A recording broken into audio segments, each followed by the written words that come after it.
ये 13 दोष ऐसे हैं जिसके जीवन में होंगे तो उसको कभी शांति, कभी सुख, कभी ऐश्वर्य ये टिकेगा नहीं और दुर्गति निश्चित हो जाएगी। बहुत ध्यान से सुने। एक श्लोक में 6 दोष और दूसरे श्लोक में 7 दोष। उपासक को कभी इन दोषों को अपने अंदर टिकने नहीं देना चाहिए। और जो संसार के मार्ग में चल रहे हैं, अगर इन दोषों में चलेंगे तो हुआ जो आपके पुण्य कर्मों से ऐश्वर्य है भी वो नष्ट हो जाएगा। आप दुख, चिंता, शोक से ग्रसित होकर बड़ा दुख में जीवन व्यतीत करेंगे और आपकी गति बिगड़ जाएगी, दुर्गति हो जाएगी। विकत्थनः स्पृहायुर्मनस्वी बिभ्रत् कोपम चपलो अरक्षणश्च एतान् पापाः षण्णराः पाप धर्मान् प्रकुर्वते नोऽत्र सन्तः सुदुर्गे संभोग संविद विषमोति मानी दत्तानुतापी कृपणो बलीयान् वर्ग प्रशंसी वनितास्तु देष्टा एते परे सप्तनशंस वर्गाः। जो अपने मुख से अपनी बड़ाई प्रशंसा करता है, ये 13 लिख लो दिमाग में, डायरी में, क्योंकि ये नोट हो रहा है, आवाज डाली जाएगी, आप बार बार सुन। इनसे बचिए। अपनी बड़ाई, अपनी प्रशंसा कभी अपने मुख से नहीं करना, नहीं तो आपके पुण्य नष्ट हो जाएंगे, बुद्धि भ्रष्ट माने गिर जाएगी। अगर परमार्थ में चल रहे हैं तो भी, और व्यवहार में तो पुण्य नष्ट हो ही जाएंगे। बुद्धि गिरी हुई तभी ऐसी बात होती है। और यह दोष बहुतायत है, ये बहुत प्रभावशाली है। अपनी बड़ाई मारना, इसको देख लो, पकड़ो, सत्संग है। अपने मुख से कभी अपनी बड़ाई ना करना। अगर कोई अपने मुख से अपनी बड़ाई करता है तो उसके सुकृत नष्ट हो जाते हैं, बुद्धि भ्रष्ट माने गिर जाती, पतित हो जाती है, फिर निर्णय ठीक नहीं। अगर हमारा सारथी, हमारा ड्राइवर मूढ़ हो तो कहीं भी हमको गिरा देगा, तो वो बुद्धि भ्रष्ट मतलब गिर जाती है, निर्णय करने लायक नहीं रहती। अपनी प्रशंसा अपने मुख से करना। दूसरा, लोलुपता, ये वृत्ति नहीं होनी चाहिए। धर्म से चलेंगे, धर्म के द्वारा जो हमें प्राप्त होगा उसी से हम अपना भरण पोषण करेंगे। आपके बच्चे स्वस्थ होंगे, बुद्धिमान होंगे, परिवार में बहुत सुख और शांति होगी। भले दीपक की तरह जलो, बहुत काल तक रहेगी। लक्ष्मी जी भी आपके घर में बहुत काल, हम ये नहीं कहते कि बहुत नहीं, जितनी है बहुत सुख शांति से चलोगे। अगर लोलुपता करोगे, हिंसा, छल कपट, व्यभिचार, चोरी, ऐसे धन आ जाए, वो आएगा, लेकिन वो हाइलोजन की तरह आएगा, एकदम प्रकाश और फ्यूज, बिल्कुल अंधकार करके जाएगा। देख लेना, तुम्हारे जो सुख के हेतु हैं, तुम्हारा शरीर, तुम्हारे बच्चे, तुम्हारी पत्नी, तुम्हारा परिवार, उसको देख के तुम रात दिन जलोगे बिना आग के। ऐसे उनके आचरण होंगे, ऐसे उनके अंग होंगे, ऐसे उनके दिमाग होंगे, ऐसा उनका व्यवहार होगा। ये लोलुपता अगर उपासक में या किसी में है तो उसको नष्ट कर देती है। सावधान। तीसरा, यदि आपका अपमान होता है तो आपको उसे सहन करना होगा, उससे आपके पाप नष्ट हो जाएंगे। जो तनिक सा भी अपमान होने पर बहुत क्रोध करके दूसरे का अपकार करने लगता है, ये आपका पतन करा देगा, ये आपको फंसा देगा, हृदय जलेगा, अर्थव्यवस्था नष्ट होगी, पूरा परिवार दुखी होगा। जरा सा अपमान की संभावना में आप किसी से भी भिड़ गए, किसी से भी, वो ये प्रवृत्ति आपका पतन कर देगी। उपासक में तो अपमान सहना अमृत है, नीचापमानम सुधा, पर व्यवहार में भी ज्यादा उत्तेजित मत होइएगा। ये तो कुछ मिनट की बात है। अगर आपने उसे मारा पीटा, रिपोर्ट हुई कानून की, वो फंसते चले जाओगे, अर्थ जाएगा, समय जाएगा, चिंतन जाएगा, बहुत तरह से हानि हो जाएगी। अगर आप सह गए तो आपका सहना उसके लिए आग बन जाएगा। उमा क्षमा साप होते भारी। तुम्हें दंड देने की जरूरत नहीं, उसका एक कर्म ही उसे दंड दे देगा। आप शांत हो जाइए। आप सत्संगी हैं, आप शांत रहिए। चौथा, निरंतर क्रोध और उसका चिंतन। बैठे बैठे बस द्वेषियों का चिंतन ही हो रहा है, अंदर क्रोध का चिंतन और द्वेषियों का चिंतन ही हो रहा है। द्वेष भरी बातें, द्वेष भरे क्रियाएं, उन्हीं का चिंतन करके जलते रहना क्रोध से। उपासक को तो क्रोध करना ही नहीं चाहिए, बहुत शांत। ठीक है, अभ्यास में कभी क्रोध हो सकता है, उसको फिर समन करो, अंदर से प्रायश्चित, जैसा कि अब गलती हुई, आगे नहीं करेंगे। और व्यवहार में भी क्रोध को आप पीना सीखें। अगर बार बार आपका क्रोध प्रकट होता ही रहेगा, आपका स्वभाव बिगड़ जाएगा, आपके पुण्य नष्ट हो जाएंगे और आपका जीवन नष्ट हो जाएगा। देने वाला उतना दे देगा, आपको आनंदित रहो। पैसा खर्चा, सब पूरे जीवन का विध्वंस मचा दिया क्रोध ने। कहीं भी आप देखो, किसी से क्रोध करके देखो, फिर देखो तुम्हारा भजन चल रहा है, तुम्हारी वो आनंद वृत्ति है नहीं, जलोगे और वो जलन और गुस्सा दिलाएगी और वो बैठे बैठे जलो नहीं। ये क्रोध जो है, ये चाहे व्यवहार में हो चाहे परमार्थ में, दोनों की हानि करने वाला है। और आश्रित जनों की रक्षा ना करना। अगर कोई भाग कर आपके पास आ गया है, कोई पशु पक्षी या कोई मनुष्य, आपको चाहिए कि अब चाहे हमारे पहले प्राण जाएं, उसकी रक्षा करेंगे। सीवी जैसे तो कोई बिरले ही होते हैं, पर इतना जरूर ध्यान रहे, जैसे कोई पशु पक्षी किसी भय से आपकी सीमा के अंतर्गत आ गया है, अब उसकी रक्षा करनी है आपको। अगर आप स्वयं मार देते हैं या मरवा देते हैं, या आपके सुकृत नष्ट कर देगा, या आपकी दुर्गति का कारण बन जाएगा।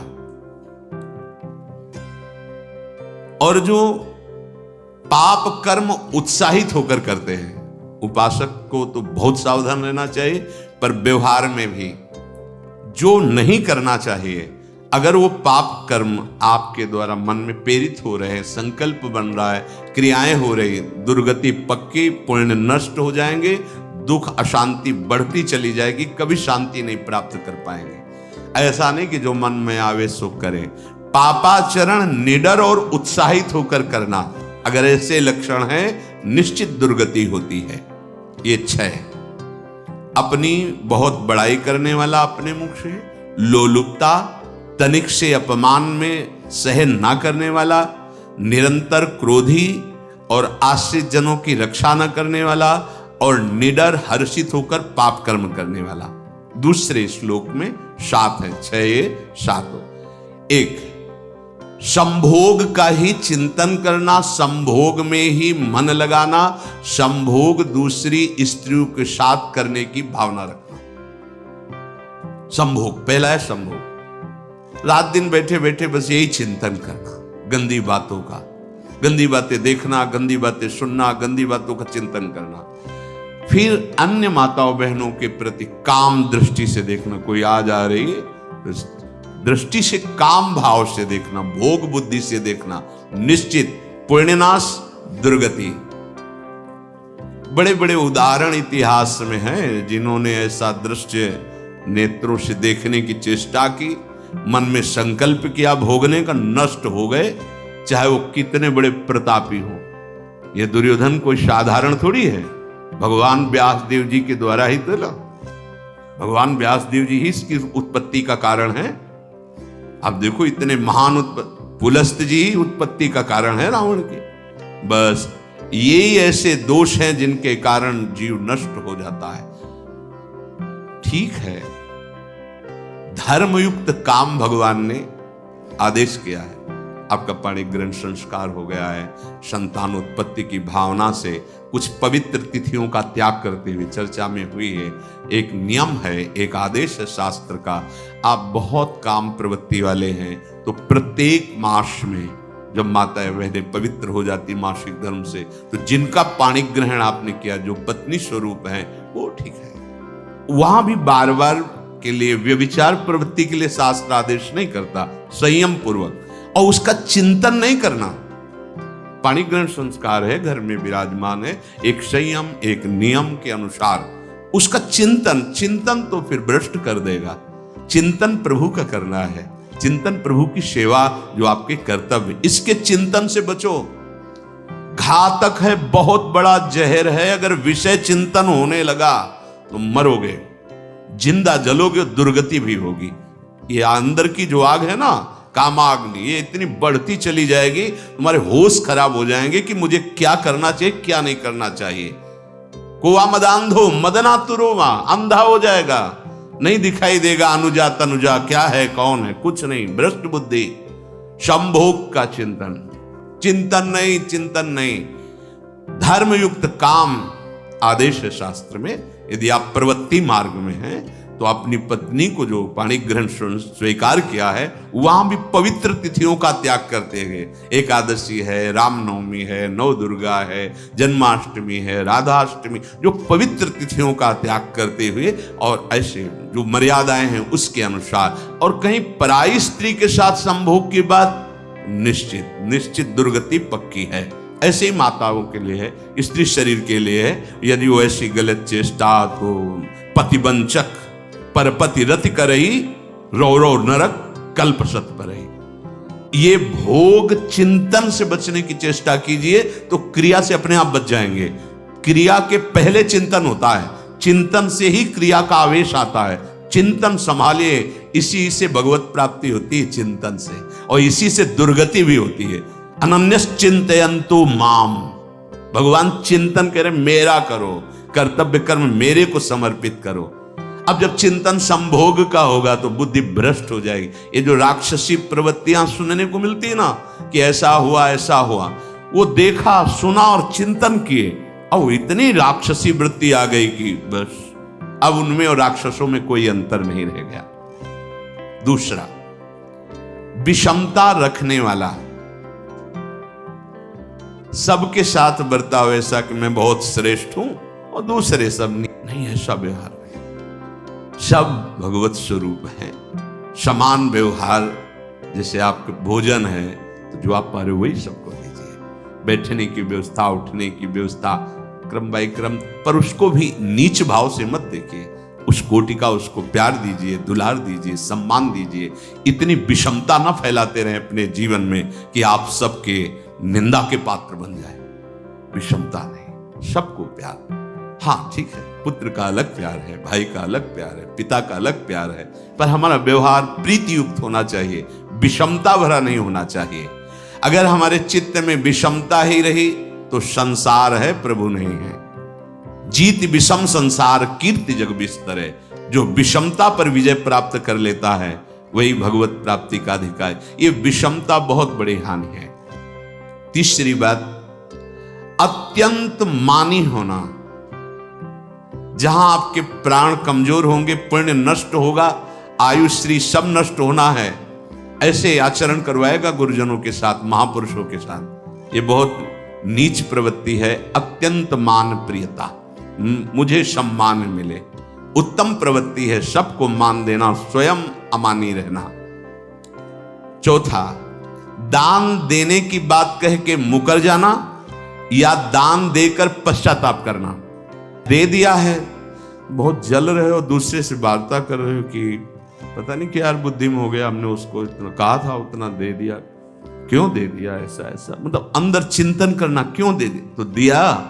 इसके बाद जो आपका ये जलन हो रही, पश्चाताप, सुकृत नष्ट हो रहे हैं। दान देकर पश्चाताप करना या दान देने की बात कह के मुकर जाना। जैसे आपने कह दिया आपको इतना इतना ऐसा, अब आप मुकर गए, ब्याज सहित तुम्हें देना होगा, ये तुम्हारी दुर्गति का कारण बन जाएगा। ऐसे ही नहीं बोलना चाहिए, बहुत होश से। वाणी एक अमोल है, जो कोई बोले जान, ये तराजू तौल के तब मुख बाहर आन।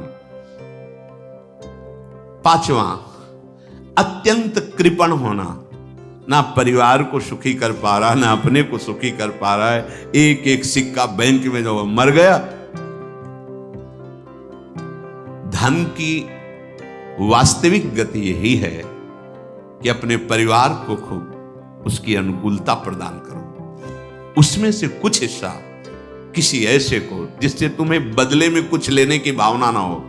कोई साधु महात्मा, गाय, पशु, पक्षी, किसी भी जीव बीमार है शरीरधारी, उसके जिससे कुछ कभी लेने की भावना ना हो, एहसान की भावना ना हो। सो धन धन्य प्रथम गति जाकी, धन्य हो गया उसका धन। अब वो कृपण का धन किसी काम में ना स्वसुख, ना परिवार के सुख, ना धर्म कार्यों में, व्यर्थ जीवन चला गया। उसी धन का चिंतन करना, उसी का संग्रह करना और उसी की रक्षा करते करते शरीर छोड़ देना, तो चिंतन बिगड़ गया। तो कह रहे हैं जो कृपणता है और अर्थ और काम की प्रशंसा, उसी की चर्चा, उसी का चिंतन, रुपया और भोग, उसी की चर्चा कर, जहां बैठे रुपया की चर्चा, भोग की चर्चा, जहां एकांत में बैठे उसी का चिंतन, कैसे रुपया बढ़े, कैसे भोग मिले। और अगर अवसर मिला तो रुपया अधर्म से आवे चाहे धर्म से, उसको इसकी कोई परवाह नहीं। भोग चाहे धर्म से हो चाहे अधर्म से, जिसका अर्थ और काम भोग ही चिंतन है वो धर्म नहीं। जिसका धर्म चिंतन का विषय है तो अर्थ और काम भी ऐसा होगा जो मोक्ष प्रदान करने वाला हो।